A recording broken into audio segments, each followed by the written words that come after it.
Ravi de vous retrouver pour notre rendez-vous avec les entreprises réunionnaises. Dans cet épisode, nous parlerons économie circulaire chez Solirob. Également responsabilité sociétale des entreprises. Un label de territoire vient d'être créé. Ce sera en deuxième partie d'émission. Tout de suite, le sommaire du début de cet épisode. À l'occasion de ses 30 ans, direction la Sorellet au port, l'usine franchisée Danone depuis 1989. Retour sur les 10 ans de la marque collective Nous l'a fait, qui regroupe 90 marques et 3600 produits labellisés. Enfin, Daniel Moreau, président de l'ADIR, fait le point sur les ambitions de la marque collective Nous l'a fait.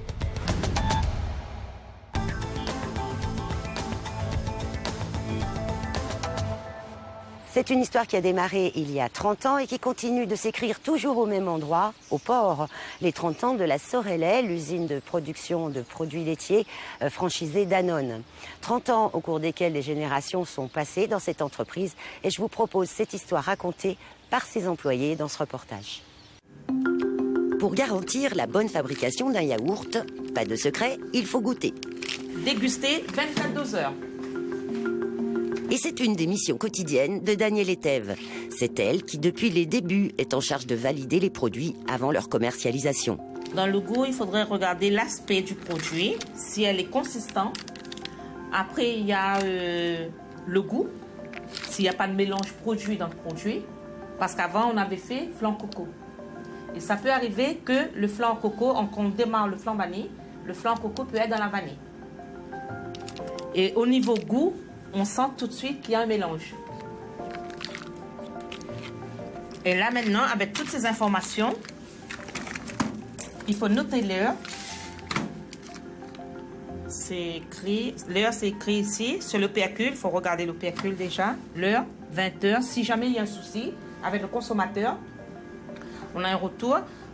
Le responsable remonte sur la traçabilité pour chercher d'où vient exactement le problème, si le contrôle était bien fait. Aujourd'hui experte en qualité, elle est une jeune mère de famille quand elle entame sa carrière professionnelle ici. Ils sont alors une dizaine d'employés pour démarrer la fabrication des yaourts. C'est le début de l'histoire de Danone au port. Les débuts de Danone à La Réunion, c'est il y a 30 ans. C'est en 89, la signature d'un partenariat avec le groupe Danone qui a aidé à construire l'usine qui est là et à démarrer des productions progressivement depuis cette époque-là. Il y avait une production de lait qui avait démarré une vingtaine d'années auparavant, dans les Hauts, avec à l'initiative des précurseurs qui ont fondé la filière lait à l'époque. Et quand Danone est rentré en 89 sur le marché, c'était le deuxième acteur sur les produits laitiers frais, pour arriver aujourd'hui à 6000 tonnes par an et à peu près 30% de part de marché. Jean-Philippe Aroumougoum a 18 ans et prépare un bac pro quand il fait ses premiers stages. Ce Marmaille-le-Port se souvient avoir grandi en même temps que l'usine. Comme pour de nombreux portois, son histoire personnelle se confond presque avec celle de cette industrie. J'ai grandi au port, dans la zone industrielle. Mes parents étaient gardiens d'une société, pas trop loin de Danone. Et je l'ai vécu, j'ai vu Danone se construire dans les années 90. Et c'est grandiose. On était petits.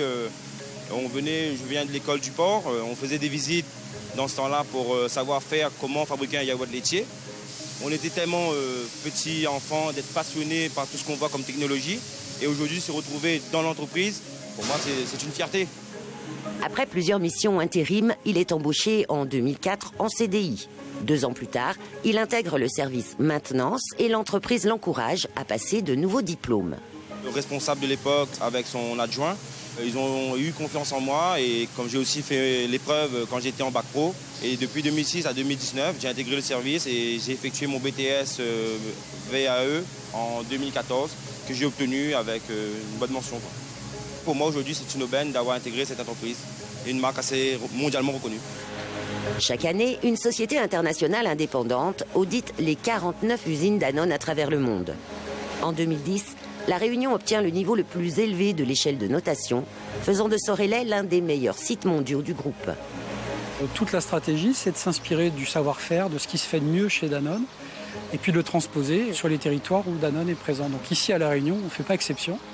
On travaille à concevoir et à produire des produits qui sont adaptés au goût des Réunionnais, mais en utilisant le formidable savoir-faire qui existe chez Danone, que ce soit en termes de technologie, en termes de recettes, en termes de produits. Ok, je regarde ça tout de suite et je t'envoie la recette. Adeline Vion est responsable des applications industrielles. Son travail consiste à élaborer les nouvelles recettes, à en suivre les tests en laboratoire, avant la mise à l'échelle industrielle et jusqu'aux premières commercialisations en magasin. Alors, il n'y a pas vraiment de recette imposée. On va chercher ce qui se fait dans l'univers Danone. On ne va pas réinventer ce qui existe. Par contre, on va l'adapter à nos contraintes locales et surtout au goût des Réunionnais. Donc, on va avoir des produits qui vont être spécifiques à la Réunion, avec des saveurs aimées des Réunionnais, adaptées aux Réunionnais, et avec aussi des matières premières qui peuvent être différentes de celles utilisées en France ou ailleurs dans le monde. Par exemple, on a un velouté fruits mangue passion, un velouté fruits au litchi qu'on a également développé l'année dernière, donc avec des goûts typiquement réunionnais. On propose des nouveautés en fonction bien sûr du marché, des tendances, des retours consommateurs qu'on peut avoir, des enquêtes qu'on peut faire en magasin. On va dire, il nous paraît judicieux de sortir tel nouveau produit, telle nouvelle gamme, et puis du coup on va travailler dessus. Et donc on est plutôt sur une vingtaine d'innovations de produits par an, donc avec une grosse dynamique qu'on souhaite poursuivre dans le futur. Un dynamisme possible sur un segment de marché où la part de produits importés reste relativement faible et coûte 3 à 4 fois plus cher que les produits fabriqués localement. Mais le challenge reste le même que pour de nombreuses entreprises locales. Adopter la bonne stratégie pour amortir les investissements dans l'outil industriel sur un marché restreint.